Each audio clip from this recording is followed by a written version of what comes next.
Assalamualaikum warahmatullahi wabarakatuh. Nama saya Muhammad Rifki Mustaqim bin Muhammad Rosli. Nombor metrik 056478. Tajuk proposal yang dipilih oleh kumpulan kami ialah kajian pemahaman masyarakat di Shah Alam terhadap kaedah faraid. Latar belakang kajian. Umum telah sedia maklum bahawa pengurusan harta pusaka adalah sangat penting kepada sesebuah keluarga yang telah kematian salah seorang daripada ahli keluarga mereka.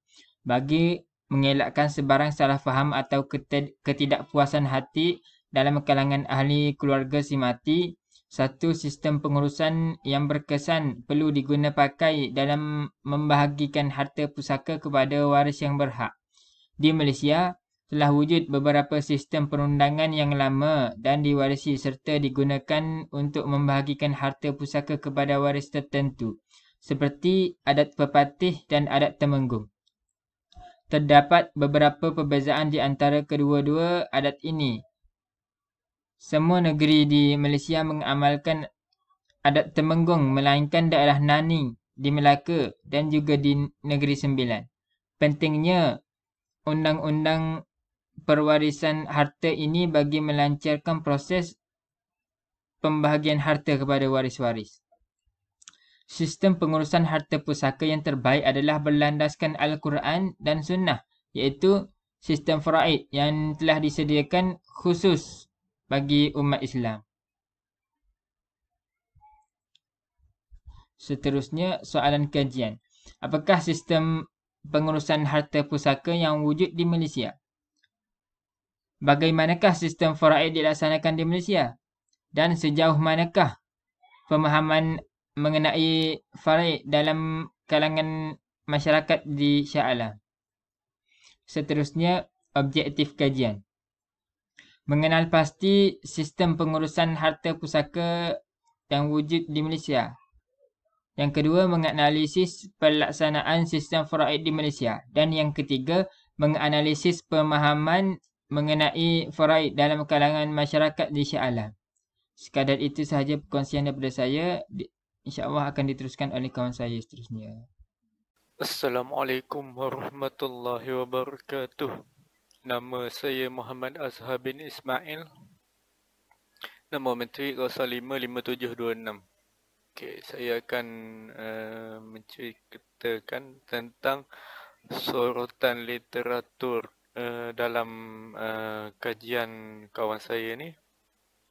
Okey, pertama sekali pengkaji membuat mengkaji bahawa terdapat kajian lepas, iaitu kajian pemahaman masyarakat di Shah Alam terhadap kaedah faraid. Okey, seterusnya.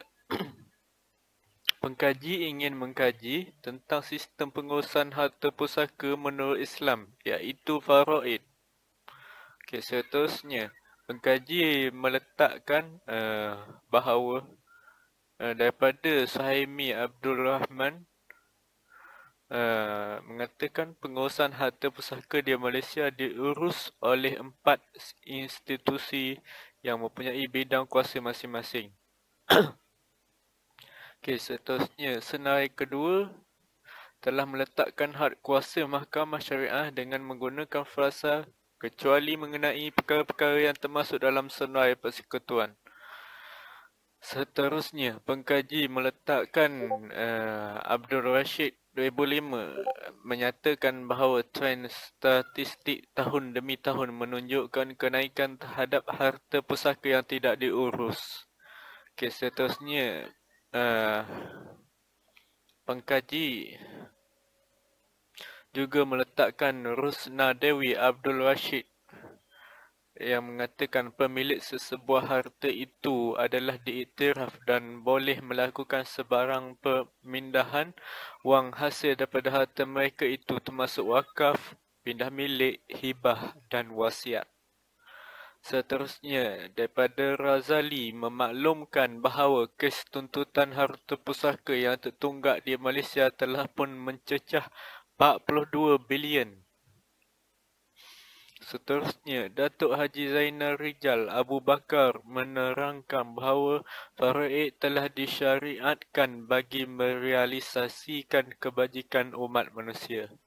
Seterusnya, pekaji meletakkan ayat daripada Al-Quran bahawa Allah Subhanahu Wa Taala berfirman dalam surah An-Nisa ayat ke-12 dan ayat ke-176.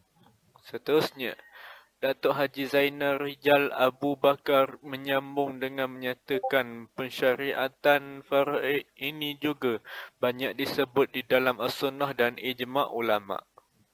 Okey, itu sahaja daripada saya dalam sorotan literatur. Okey, terima kasih. Dan saya serahkan kepada kawan saya seterusnya.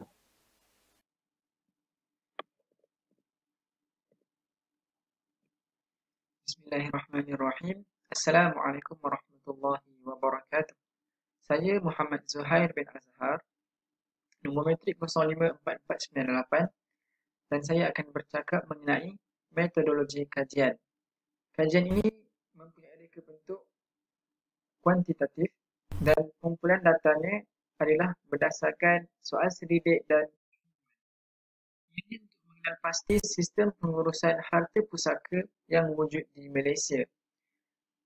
Seterusnya, untuk menganalisis mengenai faraid dalam kalangan masyarakat di Shah Alam.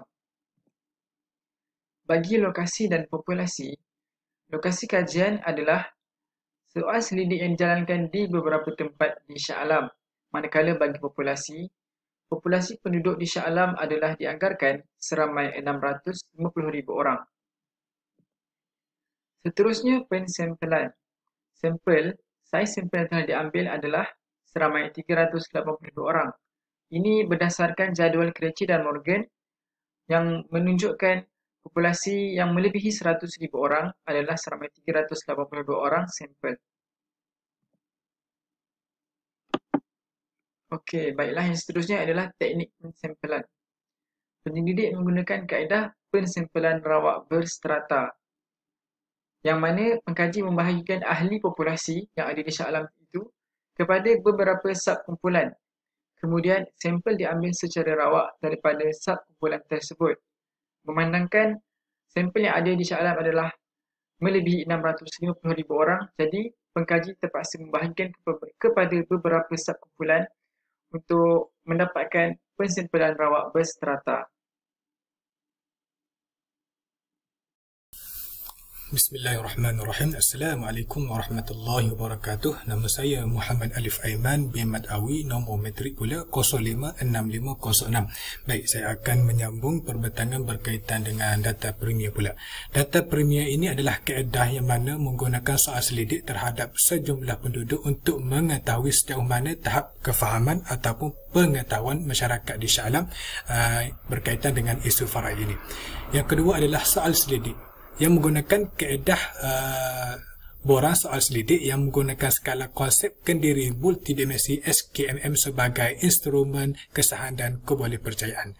Kita pergi ke slide yang seterusnya. Data sekunder, yakni menggunakan temu bual dengan beberapa orang awam untuk mengetahui tahap kefahaman mereka berkaitan isu faraid. Yakni menggunakan beberapa orang awam untuk mengetahui ataupun mengkaji apa yang hendak dikehendaki oleh penyelidik itu. Selain itu adalah temu bual. Temu bual ini memberi maklumat dan pengkaji hadir bersama secara langsung ketika proses pengambilan maklumat. Bentuk pertanyaan pula adalah soalan yang dihasilkan oleh pengkaji, yakni soal jawab yang berlaku secara langsung, yang mana kita dapat lihat ianya dapat memberikan jawapan yang lebih tepat dan juga terperinci. Kita pergi ke slide yang akhir sekali adalah penganalisisan data. Pengkaji menganalisis data-data yang telah diperoleh untuk mengelakkan ralak dalam pengumpulan data ketika kajian dilakukan. Data-data mentah diubah sesuai untuk mengenal pasti serta menghapuskan data yang tidak diperlukan. Pengkaji menggunakan kaedah statistik deskriptif untuk mencari purata median mode kekerapan dan juga jolak dalam data yang diperoleh. Sekadar itu perkongsian saya. Terima kasih. Assalamualaikum warahmatullahi wabarakatuh.